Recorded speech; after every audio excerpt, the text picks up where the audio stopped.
আসসালামু আলাইকুম। প্রিয় দর্শক শ্রোতা ভাই ও বোনেরা, আমি সাইদ হাসান, সত্যের পক্ষে ফর দি ট্রুথ। মুসলিম ভাই বোনদেরকে আমার সালাম, অন্যান্য জাতি ধর্মের ভাই বোনদেরকে আমার আদাব, নমস্কার জানাই। স্বাগতম প্রিয় দর্শক।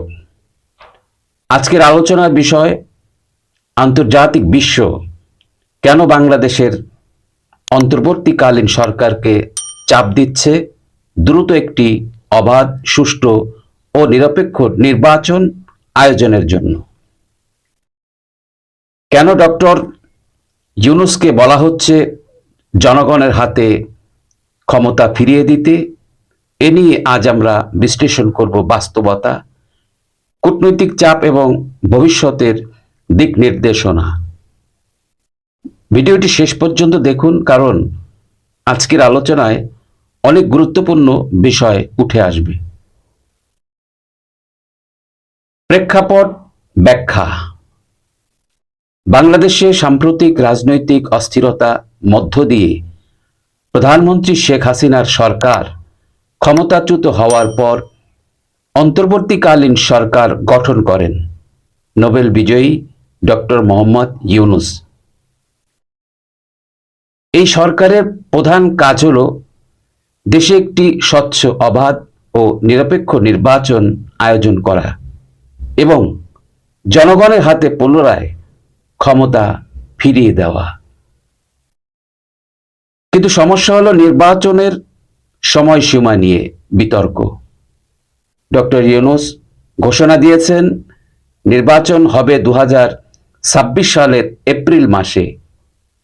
অন্যদিকে দেশের প্রধান রাজনৈতিক দল বিএনপি, সুশীল সমাজ, এমনকি আন্তর্জাতিক মহল দাবি করছে 2025 সালের মধ্যে নির্বাচন অনুষ্ঠিত হোক। আন্তর্জাতিক চাপের উৎস ও অবস্থান।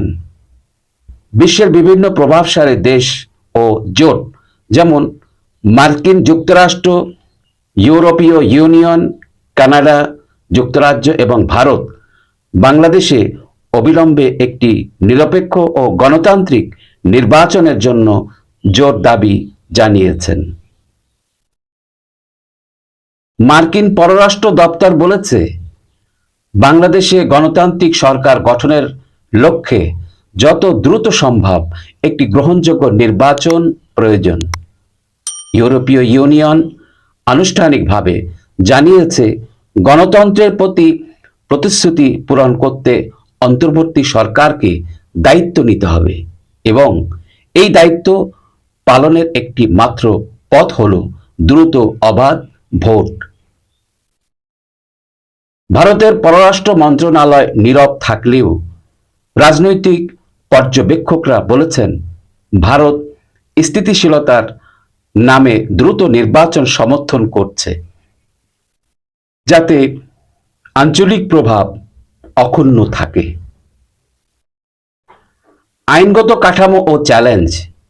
বাংলাদেশের সংবিধানে অন্তর্বর্তী সরকার এর নির্দিষ্ট কোনো কাঠামো নেই। ডক্টর ইউনূসের সরকার হচ্ছে একটি বেসামরিক অন্তর্বর্তী সরকার, যা একটি বিশেষ রাজনৈতিক পরিস্থিতিতে গঠিত হয়েছে। কিন্তু এই সরকার কি 2026 পর্যন্ত ক্ষমতায় থাকতে পারে? বিরোধী দলের দাবি, সংবিধানে 90 দিনের মধ্যে নির্বাচনের কথা বলা হয়েছে। ইউনূসপন্থী যুক্তি। বর্তমান সময়ে নির্বাচন হলে তা বিশৃঙ্খলা ও সহিংসতায় পরিণত হতে পারে, তাই সংস্কার আগে, ভোট পরে, এই নীতি গ্রহণযোগ্য। রাজনৈতিক উত্তেজনা ও অভ্যন্তরীণ বাস্তবতা। বিএনপি সরাসরি হুঁশিয়ারি দিয়েছে 2025 সালের মধ্যেই নির্বাচন না হলে বড় ধরনের গণ আন্দোলন গড়ে তোলা হবে। সেনাবাহিনীর অবজারভেশনও গুরুত্বপূর্ণ। তারা বলছে দীর্ঘমেয়াদী অনির্বাচিত সরকার জনগণের আস্থা হারাবে এবং নিরাপত্তা ঝুঁকি তৈরি করবে। দেশের সুশীল সমাজ ও বিশ্ববিদ্যালয় অধ্যাপকগণ নিরপেক্ষ পর্যবেক্ষণ ও দ্রুত নির্বাচনকে গণতন্ত্র রক্ষার একমাত্র উপায় বলছেন। অর্থনীতি ও আন্তর্জাতিক সহায়তা। আইএমএফ ও বিশ্বব্যাংক বলছে বাংলাদেশের রাজনৈতিক স্থিতিশীলতা না ফিরলে অর্থনৈতিক উন্নয়ন বাধাগ্রস্ত হবে। বিদেশি বিনিয়োগকারীরা অনিশ্চয়তার কারণে নতুন প্রকল্প স্থগিত রেখেছে। রেমিট্যান্স ও রপ্তানি বাণিজ্য ধস নামার আশঙ্কা দেখা দিয়েছে, কারণ রাজনৈতিক অস্থিরতা ব্যবসায়িক পরিবেশ নষ্ট করছে।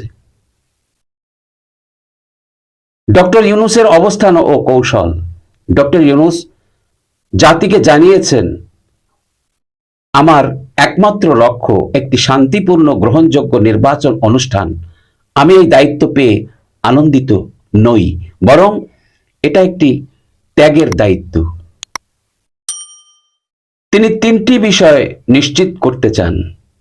নাম্বার 1, নিরপেক্ষ নির্বাচন কমিশন গঠন।